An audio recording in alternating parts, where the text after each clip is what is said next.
SP ఆకస్మిక తనిఖీ. నంద్యాల జిల్లా బండి ఆత్మకూరు మండలంలోని పోలీస్ స్టేషన్ను ఎస్పీ ఆదిల్ రాజ్ సింగ్ రాణా బుధవారం నాడు ఆకస్మిక తనిఖీ నిర్వహించారు. స్టేషన్ పరిసరాలను, స్టేషన్లోని పలు రికార్డులను పరిశీలించారు. స్టేషన్ పరిధిలో శాంతి భద్రతల పరిరక్షణకు ఎలాంటి చర్యలు తీసుకుంటున్నారన్న ప్రణాళికపై ఎస్ఐ జగన్మోహన్ను అడిగి తెలుసుకున్నారు. అసాంఘిక కార్యకలాపాల నిర్వహణకు సిబ్బందికి ఉన్న నైపుణ్యం, అనుభవాన్ని పరిశీలించారు.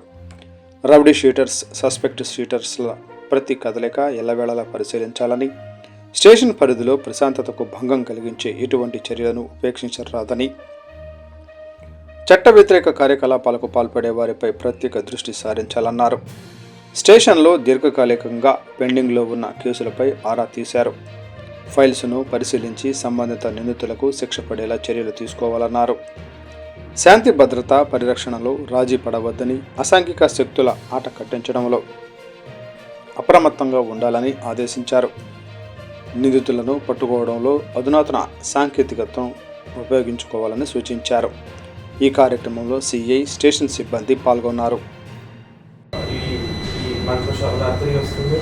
టెంపుల్ సంబంధించి కూడా మాట్లాడాలి. ఏమేమి ప్రాబ్లమ్స్ ఉన్నాయి, ఎట్లా సాల్వ్ చేయాలా అని బీట్ పెట్రోలింగ్ ఎట్లా పెంచాలి అనే విషయంలో డిస్కషన్ జరిగింది.